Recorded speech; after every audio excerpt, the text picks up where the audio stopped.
बीवी से कौन नहीं डरता। एक बार बादशाह अकबर बीरबल के साथ शाम को बाग में टहल रहे थे।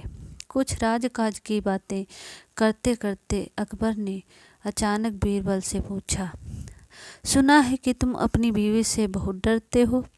बीरबल को अकबर से इस तरह के सवाल का अंदेशा न था।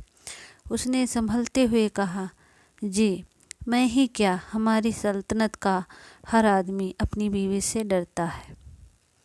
महाराज अकबर ने बीरबल की तरफ टेढ़ी नज़र से देखते हुए कहा, तुम अपनी कमजोरी छुपाने के लिए सब लोगों पर इल्ज़ाम नहीं लगा सकते। बीरबल ने कहा, बादशाह सलामत, मैं जो भी कह रहा हूँ वह एक कड़वी सच्चाई है। कोई मुंह से बोले या ना बोले, लेकिन हर इंसान अपनी बीवी से डरता ज़रूर है। अकबर ने कहा, क्या तुम यह साबित कर सकते हो? बीरबल ने झट से हामी भर दी। अपनी आदत के अनुसार महाराज अकबर ने यह हुक्म भी दे डाला कि तुम अगर 7 दिन में यह साबित नहीं कर पाए तो तुम्हारा सिर कलम कर दिया जाएगा। बीरबल ने चुनौती को स्वीकार करते हुए शहर के सभी पुरुषों की एक जनसभा बुलाने का आदेश जारी करवा दिया। एक निश्चित तिथि को जब शहर के सब मर्द वहां आ पहुँचे तो अकबर ने बीरबल को उसका वादा याद करवाया। बीरबल ने भी पूरे विश्वास के साथ अपना काम शुरू कर दिया। बीरबल ने एक एक कर सभी से पूछना शुरू किया कि क्या वे अपनी बीवी से डरते हैं। अधिकतर लोगों ने कबूल कर लिया कि वे किसी न किसी कारणवश अपनी अपनी बीवी से डरते हैं। बीरबल ने उन सबको एक एक अंडा पकड़ाकर एक तरफ बैठने को कहा। यह सब देख अकबर भी परेशान हो गए कि यह सब क्या हो रहा है। हमारी फौज का एक से एक बहादुर योद्धा भी अपनी बीवी के सामने भीगी बिल्ली नजर आ रहा है। बहुत देर बाद एक हट्टे कट्टे नौजवान की बारी आई और उससे भी यही सवाल पूछा गया। यह नौजवान बाकियों से अलग था। उसने कहा, बीवी से कैसा डरना, बीवी तो पैर की जूती है, उसकी क्या हिम्मत कि मेरे सामने कुछ भी बोल जाए।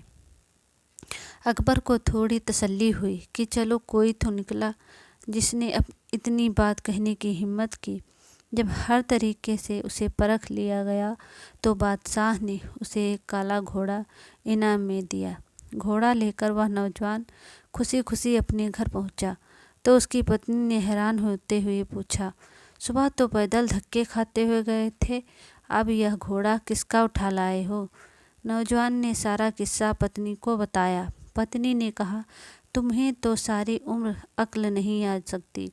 अगर इतना बड़ा इनाम जीता ही था तो दरबार से सफ़ेद घोड़ा तो लेकर आते। यह क्या काले रंग का घोड़ा उठा कर ले आए हो?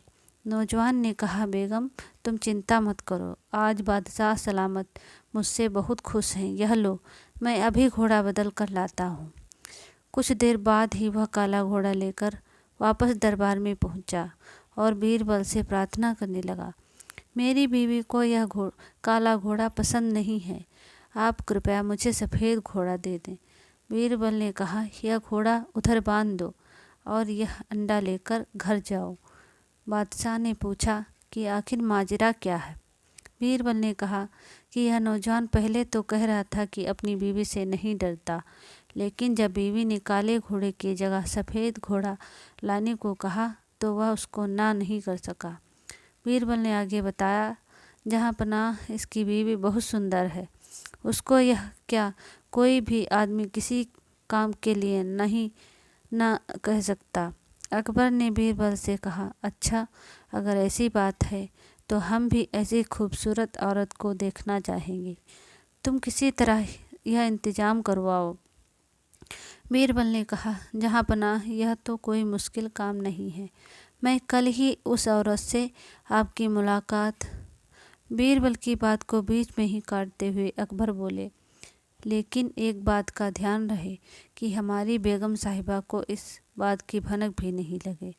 बीरबल ने मुस्कुराते हुए कहा, जहाँ पनाह अब आप अकेले ही बच्चे थे, अब आप भी यह अंडा पकड़ें। बादशाह अकबर के पास अब झेपने के अलावा कोई चारा नहीं था।